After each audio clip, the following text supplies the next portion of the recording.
Night two on a Sunday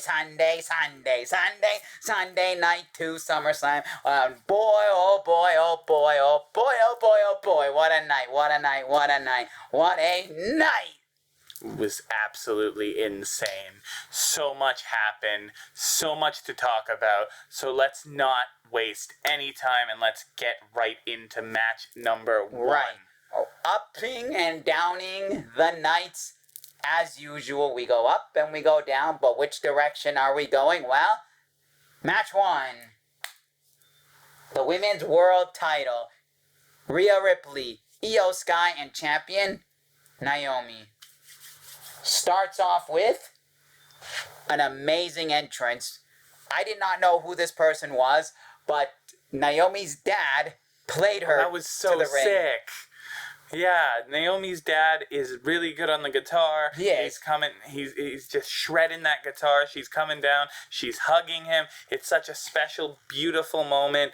And then the match cooked. Well, before we get to there,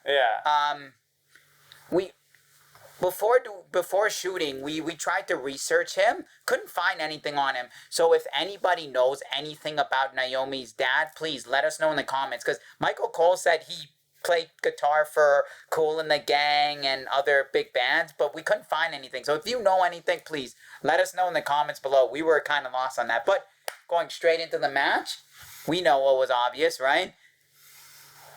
Double team on Naomi, get out of here. Let's run it back. Rhea, Io. 100%.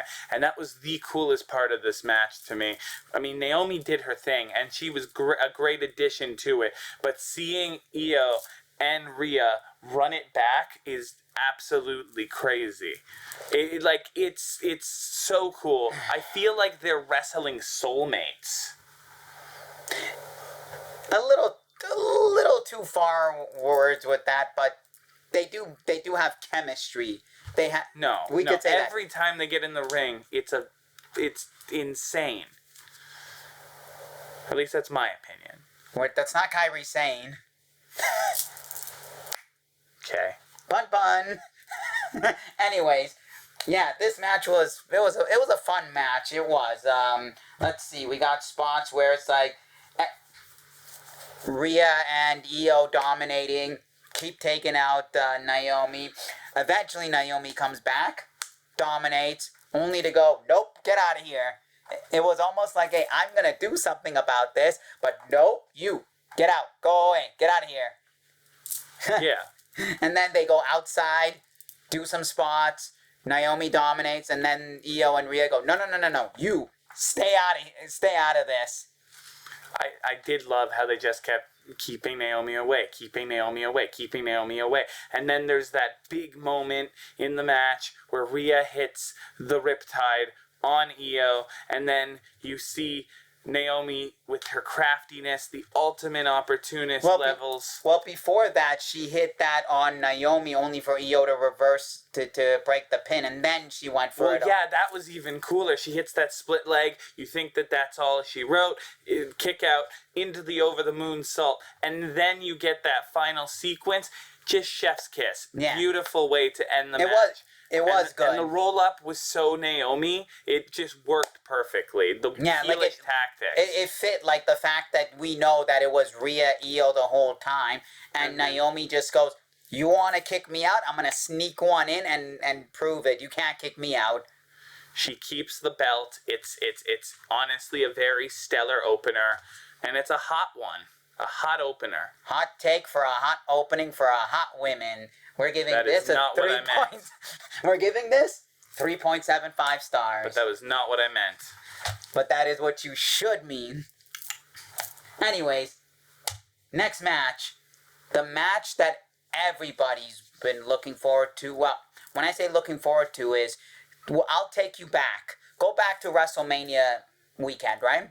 This match was supposed to be on WrestleMania, but instead, where was this match? They retconned it and corrected it, right? Random SmackDown. No. It wasn't a random SmackDown. WrestleMania SmackDown. But bro, a WrestleMania SmackDown is just a SmackDown.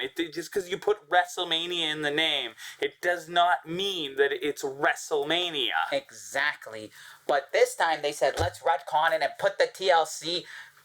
Every SmackDown team, well, minus Pretty Deadly because one of them is injured, but everybody else is in there. I think they are. I don't actually know. They might just be off TV for the sake of being off TV, and that would be. I think somebody's injured. Anyway, so we have the TLC match with everybody on SmackDown Tag Team Division for the WWE Tag Team titles, and wow, match starts crazy. Well, actually, as a typical multi-man match, everyone stares each other down, but 30 seconds in, let's go crazy. It almost felt like a battle royal. So many teams just going at it. Absolutely just chaos raining down. And then you had the multi-table spots, which is freaking insane. Oh, yeah. Well, they set up like a couple of tables around. It was like a damn picnic. I know. But they didn't even use the tables until near the end. They were just there. As you stated. Yeah, they literally were there. For a picnic. Just sitting there. We're waiting for the table spot. A lot of other crazy stuff happened in this Oh, yeah, match, at the very beginning, they decided, let's grab every other weapon known to mankind under there.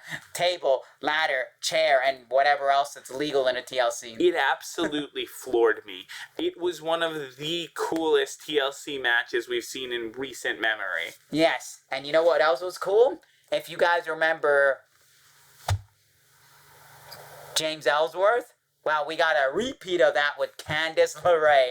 Oh, I loved that part. When she came out, the first thing I said to Josh here, he's like, oh, how does it work? I go, James Ellsworth much? No, I mean, like, I knew how it worked. But, like, you gotta obviously throw the titles down to the person, because the match doesn't end if that person takes the belts down, obviously. But we knew that was all a ploy. Candice gets involved. B-Fab gets involved. Nikki gets involved, or Abby the Witch. Well, Nikki, because they all go by their real wrestler name. Nikki Cross gets involved. And it just becomes pure pandemonium. But the big thing, after all those table spots, I think this was before it. I don't remember if it was before or after. This is where... Oh, yeah, it was after. Look, this is where it came down. Candice came, then all the other women came, and then after we started seeing tables getting broken one by one. Okay, yeah. But with something else that got broken, Candice LeRae... Oh, yeah, she got thrown onto the ladder, snapped the ladder in half, and oh my god. Give her props for willing to take that bump. Pure carnage. Willing to. And then the table spots where it was, what was it? Splash into one table, Spanish fly into another table, thrown into two tables. Leg drop. Leg drop onto a table, stomp onto a table, slammed into a table. Tables. Sunday. Sunday, table night. So the picnic was ruined there. It really was a table night. We'll get more into that, but I don't think there was one match that didn't have a table. Oh, there was. We'll get into that. There was only one non-stipulation match. Oh, you're right. No, it was a stipulation match. No. It was the steel cage. That doesn't count. Anyways, but the finish was amazing how the finish happened, where Ciampa almost grabs the belt. Stuck there. Motor City Machine Gun tries to do the... What do you call that? What was that WrestleMania moment?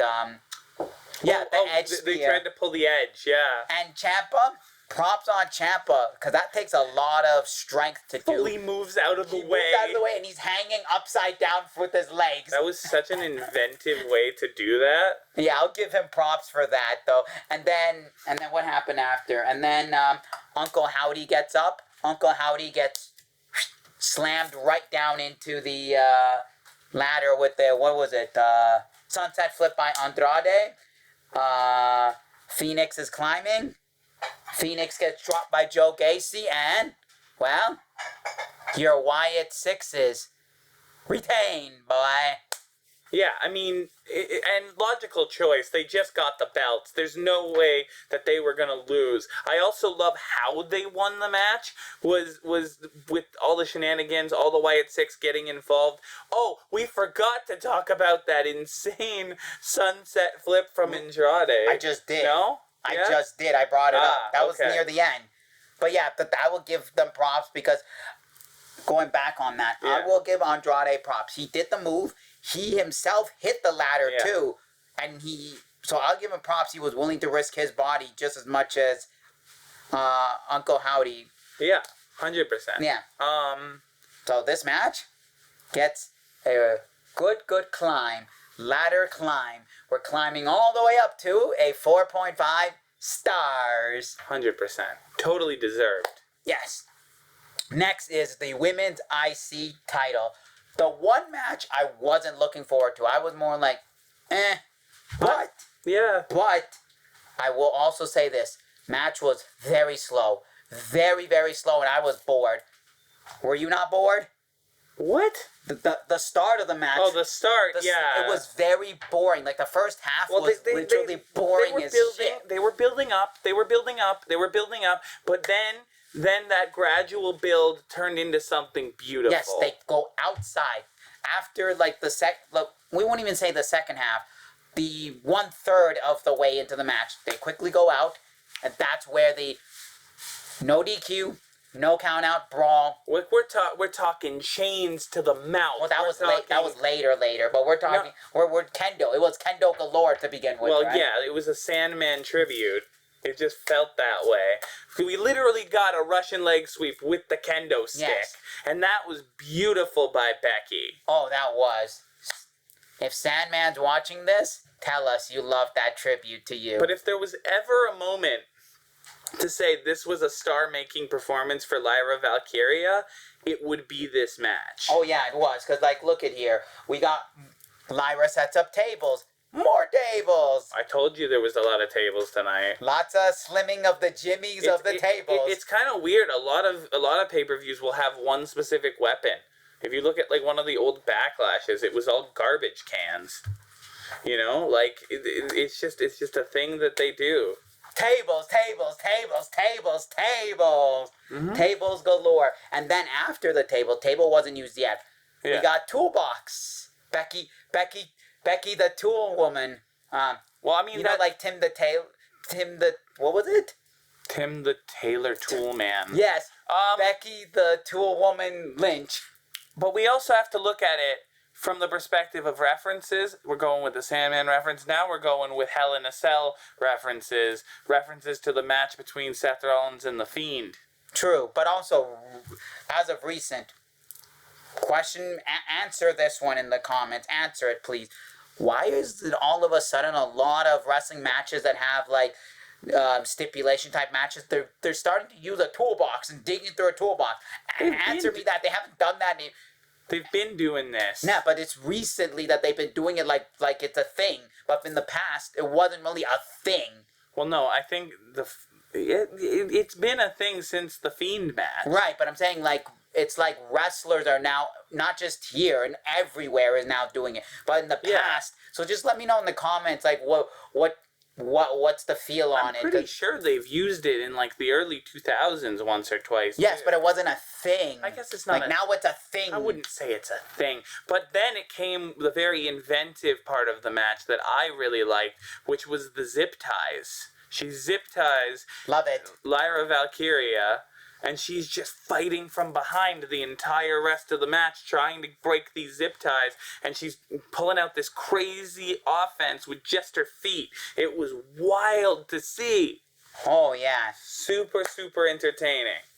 And then there was even a moment without her hands, she was able to do a moonsault. Because think about Crazy. Think about it. If you guys know, when you're going up to do a flip or anything, you need your hands, your arms. You need to balance yourself. She was like this the whole time and just flip, done. I'm like, props on you for catching your balance like that on the fly. That was amazing. And I genuinely think this might be one of Lyra's best matches in the company. I bet you, guarantee you this. Monday Night Raw, fans are just going to go, woo, woo, woo, and then done. They're actually going to chant her name. They're going to give her a standing ovation on Raw. Guarantee it. I could see it happening. And the finish 100%. was amazing how Lyra broke out. But who shows up? Bayley. Oh my God. I called it. I knew Bayley was going to come out. But the way that Bayley did everything, great. I loved it that Bayley attacked Becky Lynch, did everything to Becky Lynch, and still cost Lyra Valkyria the match.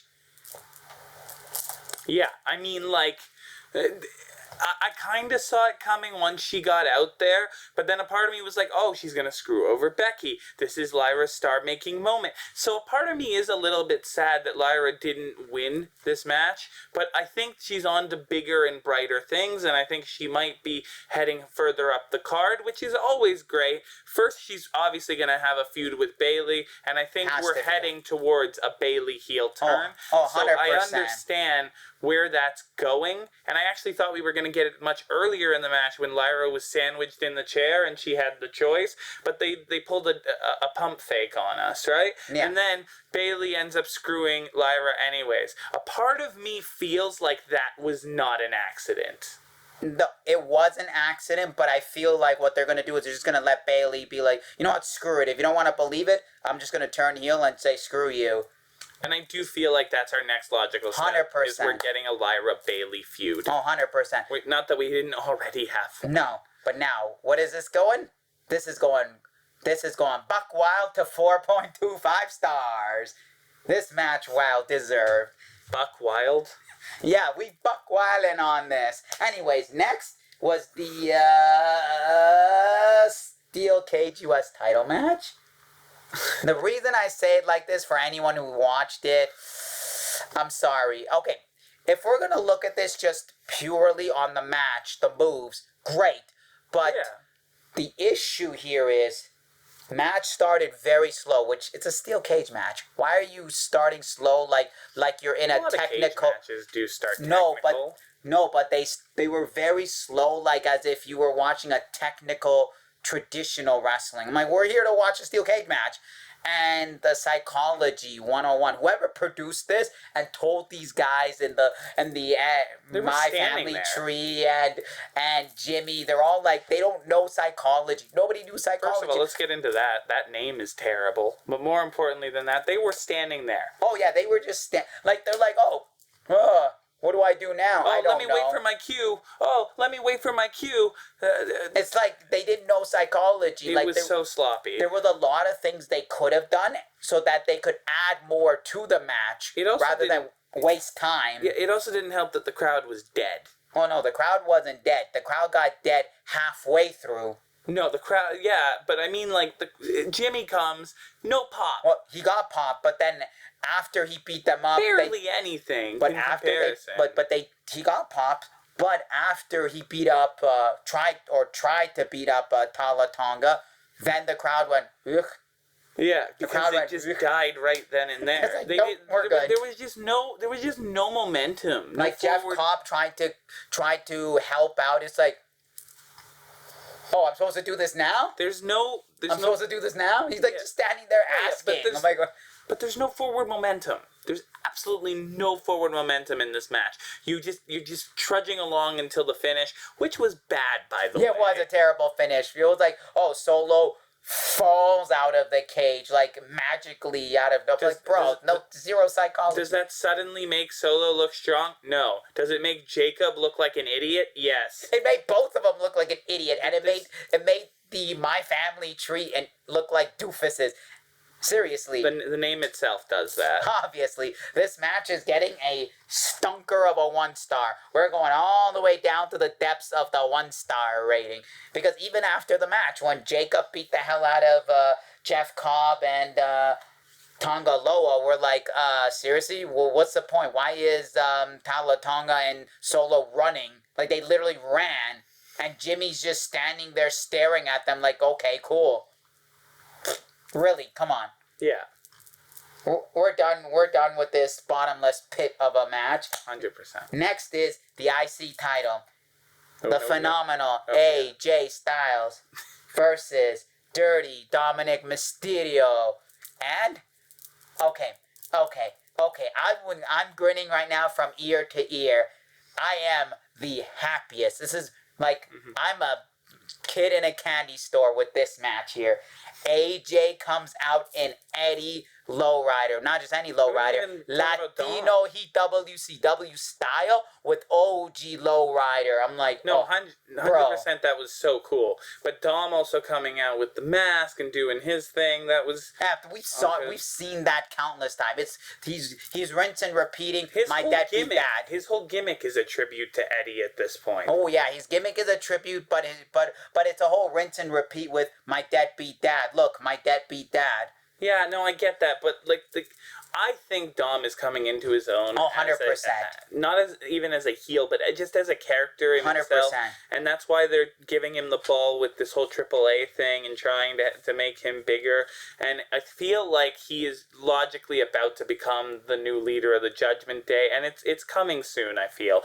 But more than anything of that, AJ and Dom put on a banger. They did, and every single move they did was a pure Eddie Guerrero tribute, and I was so happy to see my boy Eddie getting the respect he deserves and the tribute that he got. Every spot that was there, you can recall when Eddie did it, how Eddie did it, and they did it perfectly, amazingly well. Even the referee was like an Eddie style referee. Bro, the double chair was so good. That was funny, like Dom doing the chair and then AJ smiling and doing it. I was like, yo, thank you. And then they're both getting up and they're both trying to say, no, he hit me. And the referee's like, he hit me.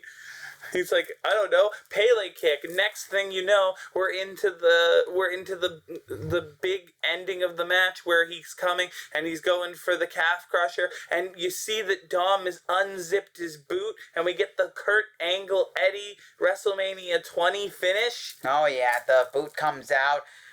Dom rolls, hits AJ, goes for a beautiful frog splash. 1, 2, 3.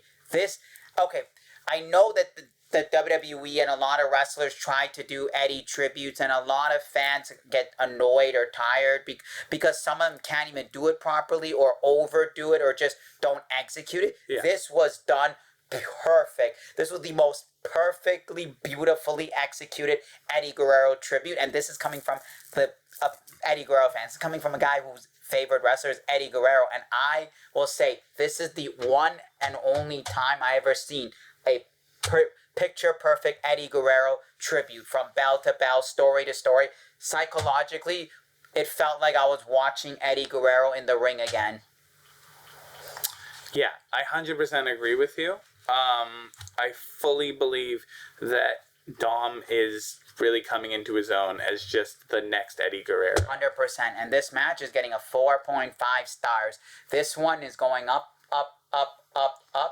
and reaching Eddie Guerrero. And I gotta say, worthy of the co-main event. 150,000%. And I'm pretty sure Eddie's looking down, smiling, being like, this is where my legacy's at, and I'm happy, and I'm proud to see this. I'm proud to see my son Dom do it right.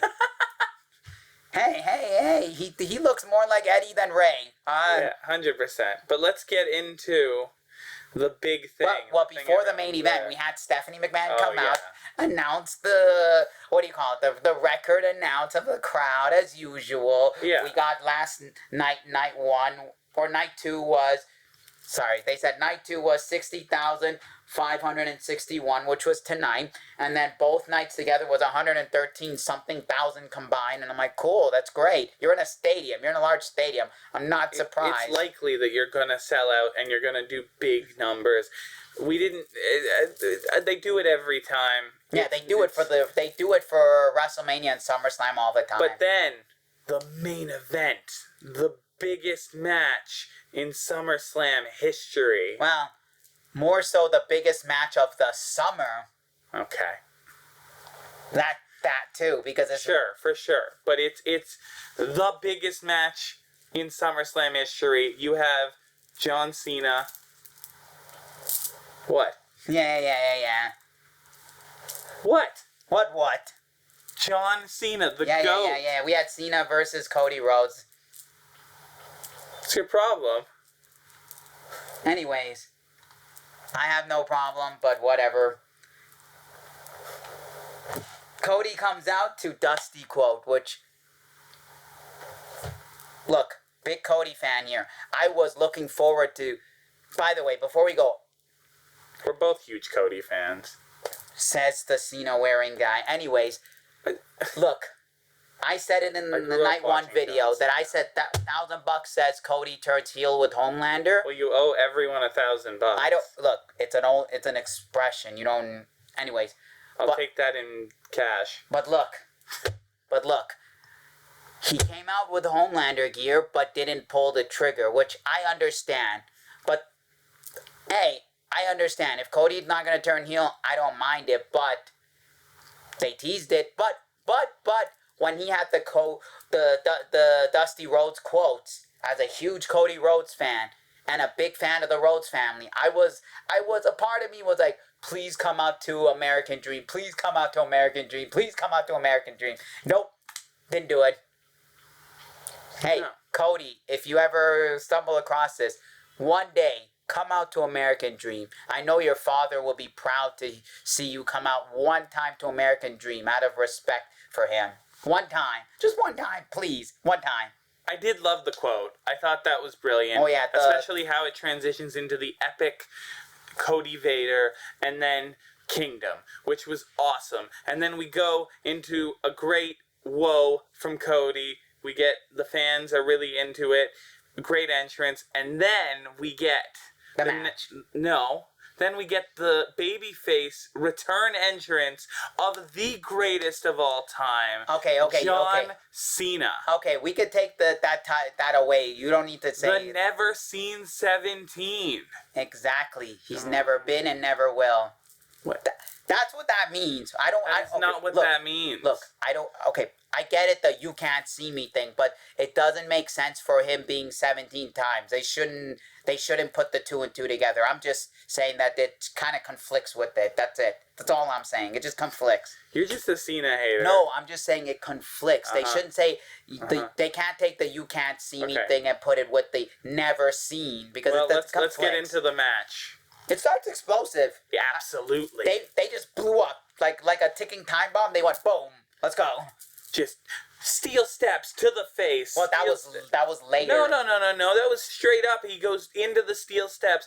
They go to the floor. They start brawling. He gets the steel steps. Cody is outside the ring. He throws them across the... But before that, remember, he went to Tyrese Halliburton and said, can I use these? Well, yeah, at first he stole his crutch. He stole Tyrese Halliburton's crutch and used it. From seemingly babyface John Cena. Exactly. He used that. Then Cody's getting up, going into the ring. Cena goes, what do I do now? Then he grabbed the steel steps. But then he launched them like a lawn dart. Like he literally with force. Cody. I was like, oof. That's gotta hurt. But when they showed the replay from a different angle, I'm like, oh, thank God it didn't hit his head. Because Cody didn't put his hand on. Crazy. Absolutely crazy to kick us off. And, and then, we go back and forth, and then come in the ring. This was a fun moment. Double steel chairs into a steel chair sword fight? Come on. Who doesn't want to see a sword fight? There was also 4 AAs and 3... crossroads, right? 2 crossroads before all that, and then you also have all these near falls, and then brawling to the floor. Oh yeah, like over here. What is it? And it's just let's see. But Cena did get up from the sword fight thing. He hits the AA. Cody hits a pile driver, as you said. Yeah. Cena gets up, hits AA. They're both down, completely out and gone. And this is after a while of brawling. But this is what I'm saying. Crossroads, AA, Crossroads. They just keep going back and forth like a video game. Well, this part here was a pile driver AA, and then it went Crossroads AA. But, like, the fact that they just keep going back and forth with move after move, it just felt like a big fight feel. This topped their Mania match by 1,000. Oh, yeah, and then even after all of this, they go outside. Cena puts Cody through the announce table with an AA, tries to drag him in, kick out. After a bit, Cena gets a table, sets up the table to a fail. which is great because Cody reverses and sets up the table.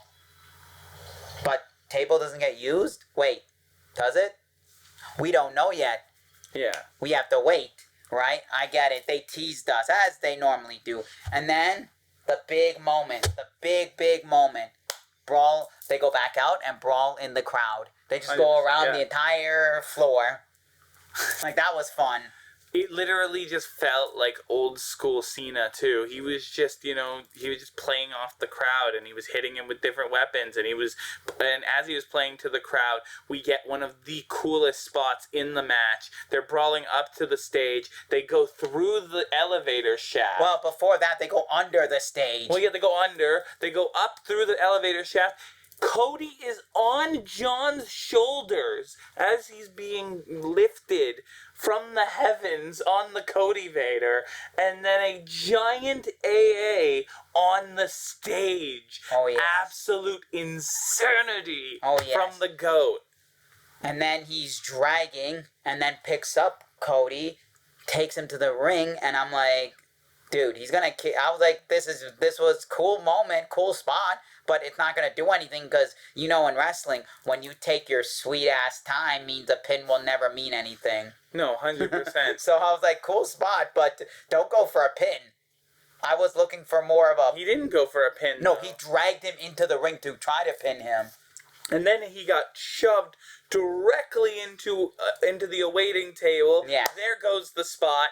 Crossroads to count. Oh, yeah. Then Cena then gets up, tries to, let's see. But then Cena tries to get up while Cody is undoing the bottom, the bottom turnbuckle thing. Yeah. Uses it 1, uses it 2, uses it 3, missed on the third one into an STF. Oh, no, STF, you're right. With the rope. STF. Oh, yeah, then that was a great callback to his match with Umaga at the Royal Rumble. Oh, yeah. He was playing all the hits. He hit the leg drop. The classic leg drop off the top. He always does that. Yeah. And then the AA But even before outside. But even before that, Cody... Cody reversed it and got out of the choke. Yeah, and then he pulled him into what I thought was an Anaconda Vice, but then he got muscled up again, and then they ended up brawling a bit more. But then Cena tries to hit the AA, misses. Yes. Tries to hit it, missed, and then didn't do it. Cody's grabbing the belt to no avail. Yeah. We're getting AA for, what is it? Oh, yeah, we forgot that Cena got another table after. Yeah. He set up another table, so... Well, no, wasn't it the announce table at that point? No, the announce table was already used. This was another Slim Jim table. We talked about the announce table AA? No, that was the earlier on. Okay. This was the other Slim Jim table. Guys, this match is so crazy. We can't even fully remember all the moments. It's crazy. There was another table. We have it here. It says he grabbed another table... Remember, he grabbed the other table, puts it into the ring, tries to go for the AA. Yeah. Nothing. Then tries to go for an avalanche AA, and Cody reversed it into a Cody cutter into the table. Yeah, but we also didn't talk about that crazy avalanche AA. Oh, yeah, there was an avalanche AA that Cody kicked out. And a 2 count? No. 2.9999 according to Michael Cole. The only people to ever kick out of that, to my knowledge... is AJ Styles. No, you don't remember. CM Punk, Money in the Bank. Oh, yeah, and Punk. Because he didn't kick out. He ended up rolling it up to a double pin. Yeah, but like straight up kick out, it's only been AJ Styles. Now you can add Cody Rhodes to the list. Yep. It was Super Cena versus Super Cody. Oh yeah, and that was great. In the best way possible. And then you have the the true finish, which is Crossroads for Crossroads. 1, 2, 3. Now, was I hoping for Cody to turn heel at that point? Maybe. But am I okay with it? But am I okay with the way they went? Sure, why not? 100%. And then he leaves the ring, gives Cena his moment. We think we're going off air with a beautiful John Cena. Thank you, Cena. And then the unexpected. Brock's music hit, and we're like, holy shit, Brock's back. Wow, Brock's back. It was certainly something. So we're running back Brock and Cena again. Now, Seems like it. Now, I understand back in 2012 and 2015 when they ran it, they got ratings, but I don't know if either of them can do anything at this point.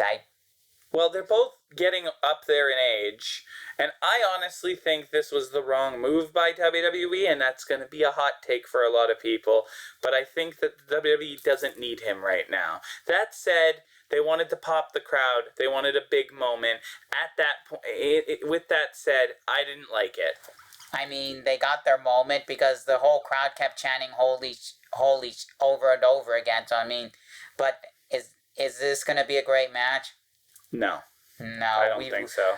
They're not what they. It's not. No. Anyways, but hey, he's back. He's back. He's back. Yeah. Anyways, you guys like these kinds of videos. Well, you do. I know you do because you're watching it. If you haven't watched night one, go back and watch night one. It's a big a doozy. That one's a slobber knocker of a cowboy crazy. I don't know. Anyways, you guys like these kinds of videos. You like wrestling, you like video games, and you like movies. Well, this is the channel for you guys. You know the drill. Smash that thumbs up button. Subscribe. And like and share. And remember, comment. Anyways, as always, enjoy life. Keep on collecting, and we'll see y'all for another video. Peace.